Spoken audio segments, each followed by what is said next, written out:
Hey beauties, it's me again. I am here to finally give you step 3 of the I'm getting into grad school this year journey. If you missed step 1 and step 2, there are videos. Step 1 is called the 3 C's. It's where you kind of figure out your why. Why is it that you want to go to grad school? What are you trying to learn, and what are you trying to bring to your career and your community? So watch that. And then step 2, I'm calling Be a Hunter-Gatherer, where you kind of hunt down plays and playwrights that you may never have heard before so that you can find some exciting, new, not overdone pieces, and that's what we're going to be talking about today. And be a gatherer in terms of reach out to your colleagues or your friends or your family if they're into that stuff, and ask them kind of what plays and playwrights they think of when they think of you, so you have kind of a place to go and you're not just kind of floating around in the void being like, where do I even start? Yeah, so that was step 2. So now we're on to step 3, and I am calling step 3, find your sextet. Yeah, we have a little musical theme going on here, and I'll talk a little bit about why I chose that name specifically at the end of this video. But this is kind of the juicy step. It's probably the step that everybody's really been waiting for. It's like, why are you talking so much, Nemuna? Like, just tell us how to find pieces, right? And so that's what this step is. So this step kind of flows pretty easily out of step 2, right? So in step 2, you're finding plays to read, right? Based on all kinds of information and research.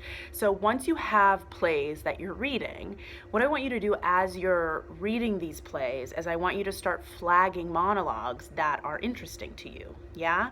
And just a little side note here, this is why I tell people to kind of start this process early and not wait till the last minute to be finding pieces, is because I want you to actually be able to like read and delve into plays. Because the thing is, if you're reading plays just to find monologues, you're not actually paying attention to the dynamics of a play. What do you like about certain characters? What themes speak to you, right? I don't want you to just be reading plays to find monologues, because even if you read a play that doesn't have a monologue in it, it can kind of help narrow down the search and what you're looking for and what you respond to as an actor, right? So as you're reading plays, some of them you'll find monologues in, some of them you won't. But when you do find a monologue that you're interested in, I want you to write it down, right? Or at least flag it somehow, bookmark in your little play. If you're like me and you're a little bit type A, I think what I would do is I would start a Word document and I would break it down into 4 categories. I think that's right. Let's see. You're gonna have the comedic contemporary category, the dramatic contemporary category, the comedic classical category. Oh, pause. Sorry, my robot vacuum went off and I needed to stop it because it's loud. Okay, here we go. So you're gonna have the comedic contemporary category, the dramatic contemporary category, comedic classical category, and dramatic classical category, right? So that's 4 different categories in your Word document. And so once you have those categories, as you're reading through plays, you can kind of pause when you find a good monologue and write it down in this Word document, yeah? So that you have one place where all of your things are. And when you're writing down these monologues, make sure you don't just write down the monologue, write down the character, write down the name of the play, write down the playwright, and write down the page number so that it's really easy to find later. Yeah? Got it? Okay, so you're doing this and you're going through it and you're finding monologues, right? Whatever. If you gave yourself enough time and you prepared ahead of time and you gave yourself a lot of time for this process, which I'm hoping that you did, I don't want you to worry too much yet about like, is this the piece for me, right? I want you to get a pretty good list going of all the pieces before you start kind of narrowing them down to like, what am I actually going to use? Yeah. So once you do have a good list going of all of these things, and you have your little Word document or Google Docs document that kind of has, say, 25, 30 monologues on it, then you can start really paring them down to the things that you think really speak to you. And why I'm calling it Find Your Sextet is because I want you to find 6 pieces I think that's, I mean, in my opinion, that's like the perfect amount of pieces, right? You have your two main pieces, and that can kind of change based on which schools you're auditioning for, but we won't really get into that for now. You have two main pieces, you have two backup pieces, and then you have two like extra just in case pieces. Yeah?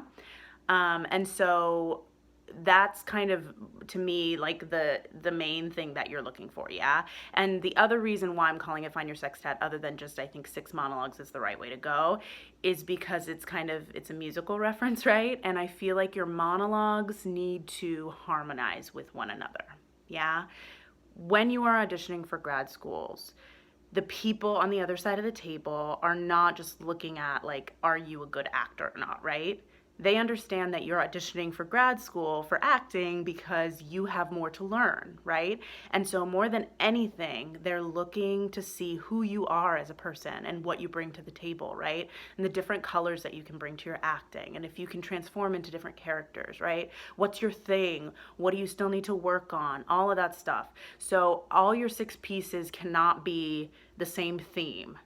You should not come with 2 pieces that are both comedic, right? They want to see different sides of you. So as you're kind of paring down your monologues, right? Hopefully this list of 25, 30, however many monologues you found reading plays is kind of like very diverse. You have all kinds of things. Hopefully you love them all. But as you're kind of deciding what your sextet is, I want you to look at like, does this monologue complement this monologue, right? If I'm doing a comedic contemporary monologue that shows kind of a playful young side of me, then maybe my dramatic classical piece needs to be like a mature, kind of strong, grounded version of me, right?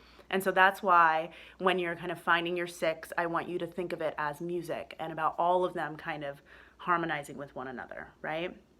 And in that same vein, if your 2 main pieces kind of show, like if your classical dramatic piece is this kind of strong, grounded person, right, mature person, then if they ask you for a second classical piece, it should be maybe a comedic classical piece that shows that you can still do that kind of classical Shakespearean language, but in a different way.